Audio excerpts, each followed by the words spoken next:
No more puff with you. You and Puff cool? No, I don't really rock with him okay, like that. damn, all right. Elon Musk running Twitter. Why?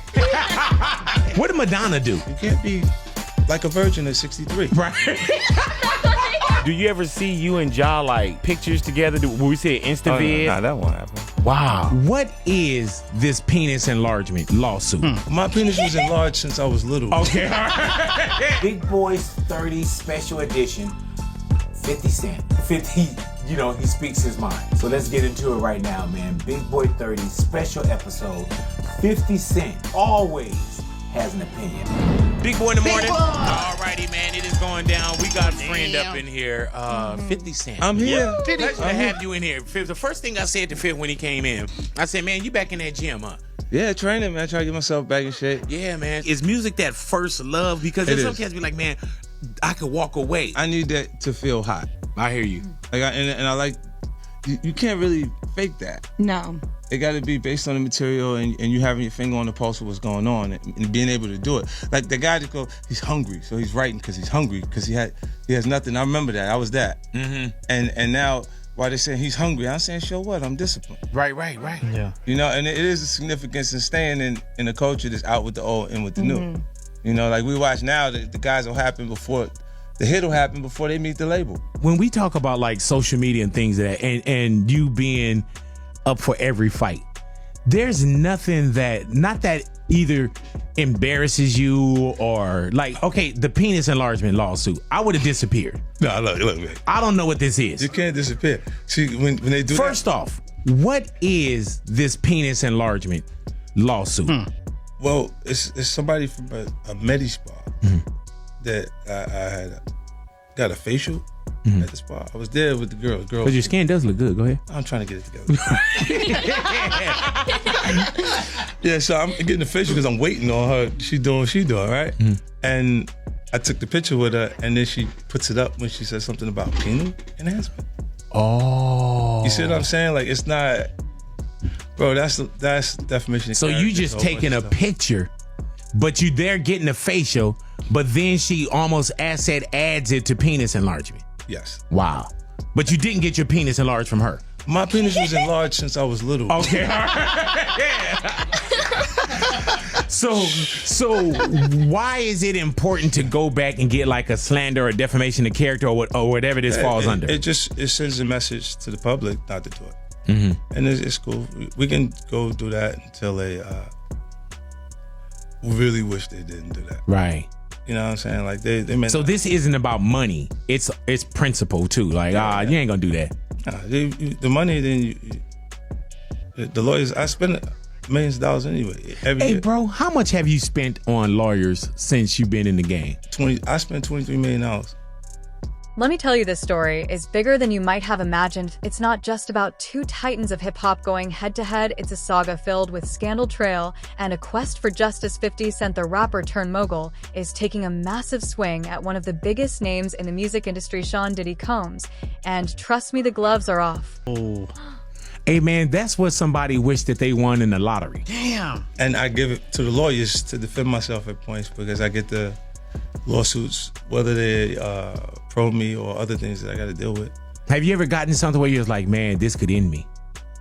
Nah, not really. You know what's ill is I get into these situations and a lot of it is, I look at it like it's the cost of business because it's frivolous stuff, but you still have to pay, if you want the best attorneys, you have to pay big money. So We are in a genre where we are here today, gone tonight. yeah. You know what I'm saying? Why do you think that 50 Cent is so damn relevant I love post the first album? And you know what I'm saying? Or I think, look, our culture loves things that are damaged. And at that point, I was probably the most damaged thing that they've seen. So when you come through and you say you're going to get rich or die trying, they love things that won't be able to sustain its position regardlessly. Like they get there and their own flaws of character will destroy them if you give them too much.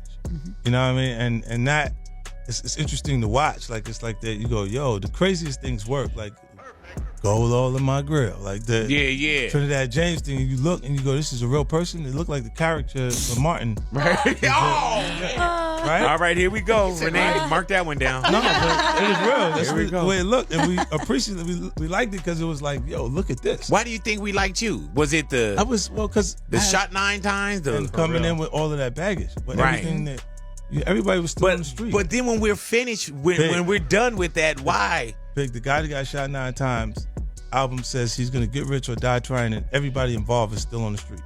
I hear you. Think it's possible he died trying? That's the highest stakes you can have.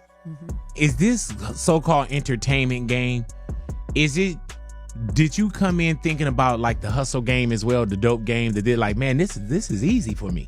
You know, in the beginning, but there was always things that I couldn't understand that was happening. That was like I couldn't manage the artists. I couldn't keep all of the artists in pocket, or it'd be 5 of us here today. But Right. You see what I'm saying? Like, You talking about like G Unit, Yeah. where they're all, because like when you look at all of the groups that came, right?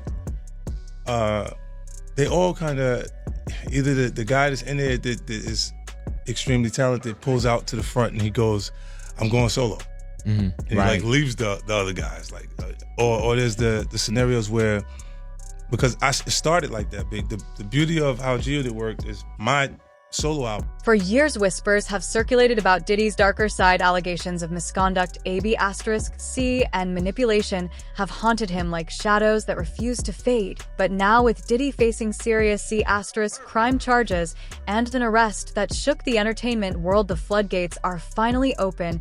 And who better to take on this monumental task of exposing the truth than 50 Cent himself? Rapper, actor, producer, businessman, and the list goes on. 50 Cent has his hands in just about everything and showing no signs of slowing down. We sat down with the multi-hyphenate to discuss his upcoming return to the stage, his current projects, and what's coming in the future, including his docuseries about Diddy. Curtis James Jackson III, also known as 50 Cent. Thank you so much for talking with us today. Thanks for having me. So let's start with 50 Cent, because I read that the name originally was a metaphor for change, and also from a Brooklyn bank robber in the 1980s. Yeah, well, street guy, yeah. Okay, and so what was that change metaphor that you were thinking about so early on? Well, I came with the concept of I just do things my way, and I knew that the other artists that were there, there was so many talented artists a part of hip-hop culture that I knew they could beat me at different things, but they couldn't beat me at being me. So the idea was to let my presentation be as much like my experience as possible.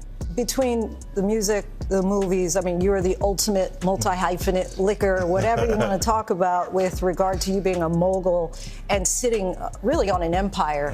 50 Cent, not even 50 years old yet, in a few months though. Did you expect this much so soon? Well, no, I just wanted the music to be a success initially. It's always, my goals change. I think when people are ambitious, they go into an endless tunnel.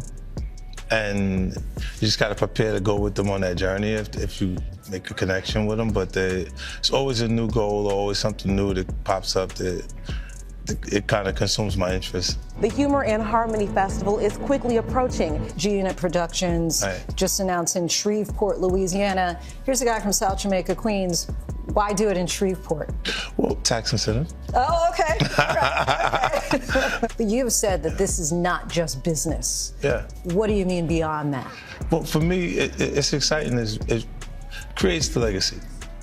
You know what I mean? Like, these things will be here longer than I will. You know, like I'm particularly in the premium space, I like to see my people in the premium light. You know, so I want to create stories and tell them on the highest level. When did you realize, you know, Power started in 2014 just as a series. Was there a moment where you thought, this is taking off, it's become an entire universe? Season 3. What happened in season 3? They would accept the cast without me. See, ahead of that, the major platforms that we would market and promote the show on wouldn't take the cast if I wouldn't get available to be on the show with them. So as it started, season 3, it started to feel like we were taking off because they was hot enough. They were excited enough about the cast without me. And then, look, in television, you don't need a star. Television makes stars. You need talent on television programs. Are you going to keep expanding that series? Yeah, well, this was a few more. The origin story will be coming shortly, and then I have so many new projects in the works. I got like 41 shows across 10 different networks, so they'll be seeing me. We're throughout the World Diamond Center. I mean, there's so many movies, documentaries, docuseries you're working on. Den of Thieves 2 coming out January 10th. How do you decide which projects you want to work on? Oh, just the ones that I feel like have a high probability of success. I'm just looking at it and saying, what? This isn't just about beef or rivalry. It's about pulling back the curtain on decades of secrets. 50 Cent has been working on this project for years, meticulously piecing together a documentary that promises to reveal the truth about Diddy's alleged misdeeds.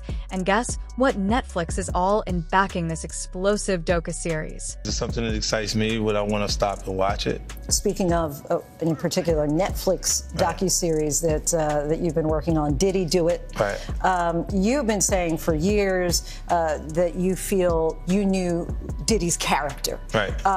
Yet you said you weren't a part of that lifestyle, you weren't going to the parties. So what makes you so absolutely sure that these kinds of allegations that we've seen against him are true? Well, I'm surprised by the allegations, as surprised as everyone else is. Like, I didn't make the allegations, I didn't tell people to say these things. It comes out, I see it in the news like everyone else, but I did feel uncomfortable with the way you would present the idea of going to these projects. To come party with me. Yeah. And then that swayed me away from it, just that alone. So you didn't realize as much stuff was coming. Like, when I seen today, it was allegations of 3 men that said he drugged them, and it's a long time, to be honest with you. Like, when people don't remember being violated for 20 years, it makes me feel a little hard. What are your thoughts on the allegations against Jay-Z? That was interesting. When I was saying things, not knowing exactly what I was saying, but I was going with, like, where's Jay at? He's mad quiet. Like while the Puffy thing was going on. But it's obvious now that his team was being made aware that he was in those allegations also. You know, so I hope it works out, because with his family, the things that go on internally, those accusations are crazy. Let's go back to the music. Residency in Vegas the week of New Year's, in the club. What can people expect? Excitement for me, from my perspective, because I get a chance to do things production-wise that I wouldn't be able to do on a traditional tour. Like, I can build things that I can't tear down and build again and tear down and build again, to make excitement in the room. You have so many songs to choose from. How do you select which ones are going to go into the residency? That's difficult. That part, like, I got to go through, because some things I get comfortable performing them, but people are listening to the other records because in the sequence on the album, it's not that way. And I have to adjust that myself. Like, even the new record that just came out, I'm going to put that into the residency. So. Do you have a favorite song? No. No, it's not a favorite. Sometimes the things that are oddly successful. Your last tour that you did was called The Final Lap, but it really wasn't The Final Lap, was it? I may do a stadium tour. Okay. May? Yeah. Or is it already in the works? Well, it's in the works. They start putting together territories. They want it to come back. But I won't do the same type of arenas I did last time. If it's not the stadium, then I'll just go home.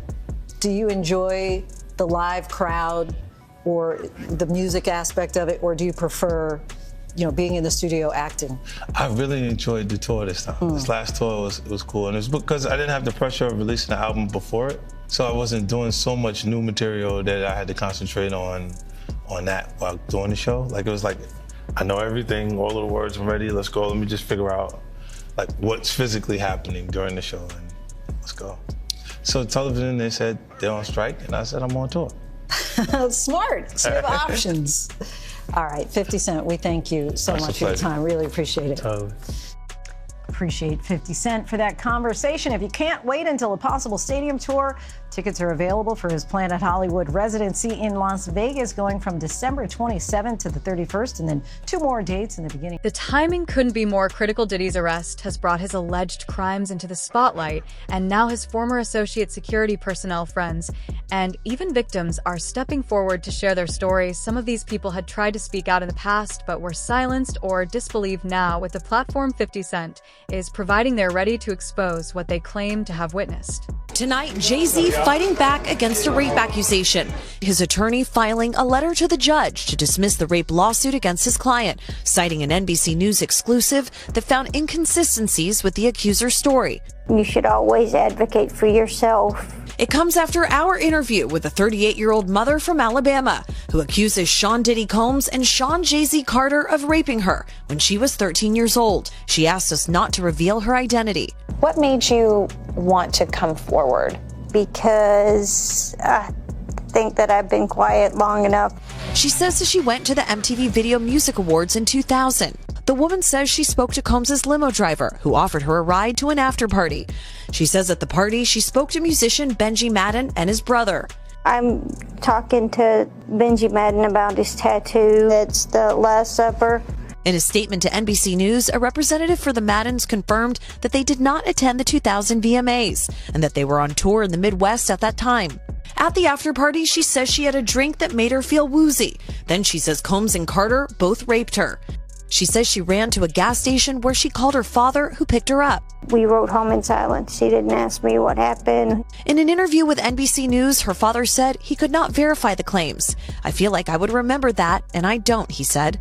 When we asked the woman about the contradictions in a phone interview on Friday, she said she stands by her statements. I have made some mistakes, she said, in remembering what happened 24 years ago. Honestly, what is the clearest is what happened to me. In a statement to NBC News, Sean Carter said, "This incident didn't happen. True justice is coming. We fight from victory, not for victory." A representative for Combs called the suit a shameless money grab. Is any part of you scared coming out against such powerful people? I'm scared of what could happen, but I'm more afraid of letting it eat me alive from the inside out. Chloe Malas, NBC News. Thanks for watching. Stay updated about breaking news and top stories on the NBC News app or follow us on social media.